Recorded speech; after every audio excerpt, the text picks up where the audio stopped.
நான்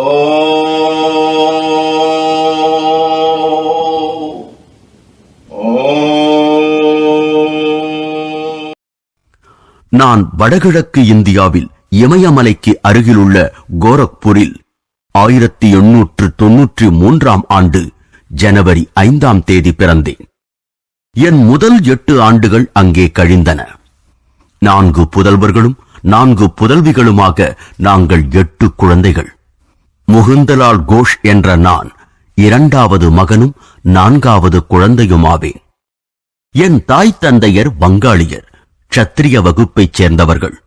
இருவரும் இறையருளால் தெய்வத்தன்மையுடன் விளங்கினர். கண்ணியமானதும் சாத்வீகமானதுமாகிய அவர்களது பரஸ்பர அன்பு என்றுமே அற்பமான முறையில் வெளிப்பட்டதில்லை.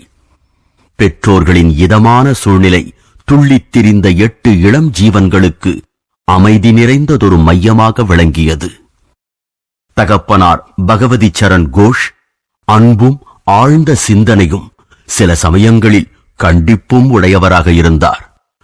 அவரிடம் நாங்கள் மிக பிரியத்துடன் இருந்த போதிலும் மரியாதை காரணமாக சற்று விலகியே இருந்தோம். ஒரு திறமை வாய்ந்த கணித மேதையும் தர்க்க சாஸ்திரத்தில் நிபுணருமான அவர் தன் அறிவினாலேயே பெரும்பாலும் வழிநடத்தப்பட்டார். ஆனால் தாயாரோ இதயங்களின் ஓர் அரசியாக இருந்து எங்களுக்கு அன்பின் மூலமாகவே கற்பித்தார்.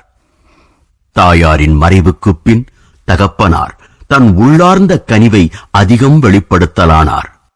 அச்சமயங்களில் அவருடைய பார்வை என் தாயின் பார்வையைப் போன்று மாறி தோற்றமளிப்பதை நான் பல தடவை கண்டிருக்கிறேன். தாயின் முன்னிலையில் ஆரம்பகால நாட்களில் குழந்தைகளாகிய நாங்கள் மத சாத்திரங்களுடன் இனிப்பும் கசப்புமான தொடர்பு கொள்ளலானோம். தாய் மகாபாரதம், ராமாயணம் ஆகியவற்றிலிருந்து பொருத்தமான கதைகளை அவ்வப்போது சமயத்திற்கு ஏற்றவாறு எங்களை திருத்துவதற்கு திறமையுடன் கூறுவார். இச்சமயங்களில் கண்டிப்பதும் கற்றுக் கொடுப்பதும் சேர்ந்தே நடைபெறும்.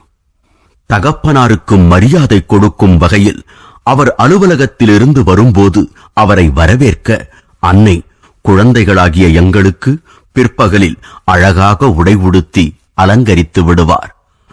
பாரதத்தின் பெரிய கம்பெனிகளுள் ஒன்றான வங்காள நாக்பூர் ரயில்வேயில் அவர் துணைத் தலைவருக்கு சமமான ஒரு பதவியை வகித்தார். அவர் வேலையின் காரணமாக அடிக்கடி பயணம் செய்ய நேர்ந்தது. என் குழந்தை பருவத்தில் எங்கள் குடும்பம் பல நகரங்களில் வசித்தது.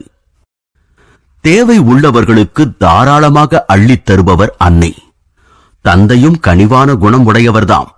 எனினும் சட்ட ஒழுங்கு முறையில் அவருக்கிருந்த பற்றுதல் குடும்ப வரவு செலவு வரையிலும் பரவியிருந்தது. ஒரு தடவை அன்னை 2 வாரங்களில் தந்தையின் 1 மாத வருமானத்திற்கும் அதிகமாகவே ஏழைகளுக்கு அன்னமிடுவதில் செலவழித்து விட்டார். தகப்பனார், நான் கேட்டுக்கொள்வதெல்லாம் நீ உன் தான தர்மங்களை தயவு செய்து சமாளிக்கக்கூடிய ஒரு வரையறுக்குள் வைத்துக்கொள் என்பதுதான் என்றார். தன் கணவரின் ஒரு சிறு குற்றச்சாட்டு கூட தாய்க்கு வேதனை தந்தது. குழந்தைகளிடம் தன் மனத்தாங்கலை பற்றி எந்த குறிப்பும் காட்டாமல் அவர் ஒரு குதிரை வண்டி கொண்டு வரும்படி கட்டளையிட்டார். நல்லது, நான் என் அன்னையின் வீட்டிற்கு செல்கிறேன் என்றார். காலங்காலமாக கடைபிடிக்கப்படும் ஒரு கடைசி அஸ்திரம். நாங்கள் எல்லோரும் அதிர்ச்சி அடைந்து அழுது புலம்பினோம். நல்ல வேளையாக எங்கள் தாய்மாமன் அச்சமயத்தில் வந்து சேர்ந்தார். அவர் சில அனுபவம் மிக்க அறிவுரைகளை தந்தையின் காதில் முணுமுணுத்தார். அவை பன்னெடுங்காலமாகவே வழக்கத்தில் இருந்து வருபவை என்பதில் ஐயமில்லை. தந்தை சில சமாதான சொற்களை கூறிய பின்னர் அன்னை மகிழ்ச்சியுடன் வண்டியை திருப்பி அனுப்பினார். என் தாய் தந்தையருக்கு இடையே நான் அறிந்த ஒரே பூசல் இவ்வாறு முடிந்தது. ஆனால் அவர்களுக்கே உரித்தான ஒரு வாக்குவாதம் எனது நினைவிற்கு வருகிறது. கஷ்டத்தினால் நம் வீடு தேடி வந்திருக்கும் ஓர் அபாகியவதிக்கு தயவு செய்து ஒரு 10 ரூபாய் கொடுங்களேன். அன்னையின் முறுவலில் அதற்கே உரித்தான தூண்டுதல் இருந்தது. 10 ரூபாய் எதற்கு? 1 ரூபாய் போதுமானது. தகப்பனார் ஒரு தகுந்த காரணத்தையும் சேர்த்துக் கொண்டார். எனது தந்தையும் அவருடைய பெற்றோர்களும் திடீரென இறந்ததும் எனக்கு முதலாக ஏழ்மையை பற்றிய அனுபவம் ஏற்பட்டது. பல மைல்கள் நடந்து பள்ளி செல்லும் முன் எனது ஒரே காலை உணவு ஒரு சிறிய வாழைப்பழம்தான். பிறகு நான் பல்கலைக்கழகத்தில் படிப்பை தொடரும் போது எனது அத்தியாவசிய தேவையினால் உந்தப்பட்டு ஒரு செல்வந்தரான நீதிபதியிடம் மாதந்தோறும் எனக்கு ₹1 உதவி செய்யுமாறு முறையிட்டேன். அவர் ₹1 கூட பெரிய தொகைதான் என்று கூறி நிராகரித்து விட்டார். பார்த்தீர்களா, அந்த ரூபாயின் மறுப்பை எவ்வளவு கசப்பாக நினைவு கூர்கிறீர்கள்? அன்னையின் இதயம் உடனடியாக வாதிட்டது. அவசரமாக தேவைப்படும் ₹10 மறுக்கப்படுவதை உங்களைப் போலவே இப்பெண்ணும் வேதனையுடன் பிற்காலத்தில் நினைவு கூற வேண்டுமென்றா நீங்கள் விரும்புகிறீர்கள்? உனக்குத்தான் வெற்றி. காலங்காலமாக வெல்லப்பட்டு வரும் கணவன்மார்களின் முகபாவத்துடன் அவர் தனது கைப்பையை திறந்தார். இதோ ஒரு ₹10 நோட்டு. இதை எனது நல்வாழ்த்துக்களுடன் அவளிடம் கொடு. எந்த ஒரு புது யோசனைக்கும் எனது தந்தை முதலில் இல்லை என்றே சொல்லும் சுபாவமுடையவர். எனது அன்னையிடமிருந்து மிகச் சுலபமாக அனுதாபத்தை பெற முடிந்த அந்த பெண்ணிடம் எனது தந்தை நடந்து கொண்ட முறை அவருடைய வழக்கமான எச்சரிக்கைக்கு ஓர் உதாரணம் எனலாம்.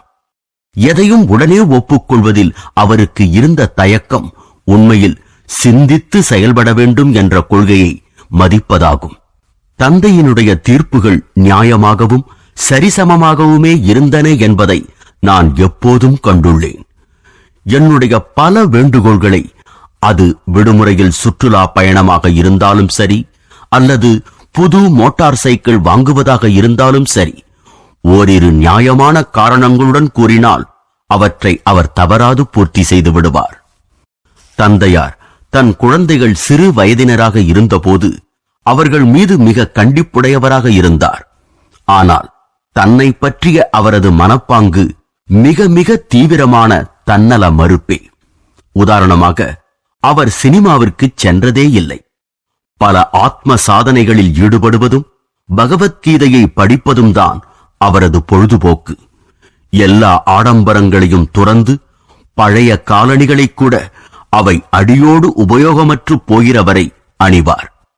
மோட்டார் கார்கள் பிரசித்தமான பிறகு அவருடைய புதல்வர்கள் கார்களை வாங்கினார்கள். ஆனால் அவரோ தினமும் அலுவலகத்திற்கு இழுவண்டியிலேயே சென்று வந்தார். அதிகாரத்துக்காக பணம் சேர்ப்பதில் தந்தைக்கு ஆர்வமில்லை.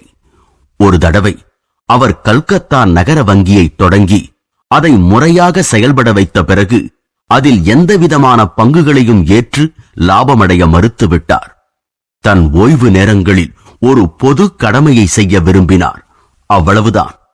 தந்தையார் வேலையிலிருந்து ஓய்வு பெற்ற பல வருடங்களுக்கு பிறகு வங்காள நாக்பூர் ரயில்வே கம்பெனியின் கணக்கு வழக்குகளை ஆய்வு செய்ய இங்கிலாந்திலிருந்து ஒரு கணக்கர் இந்தியாவுக்கு வந்தார்.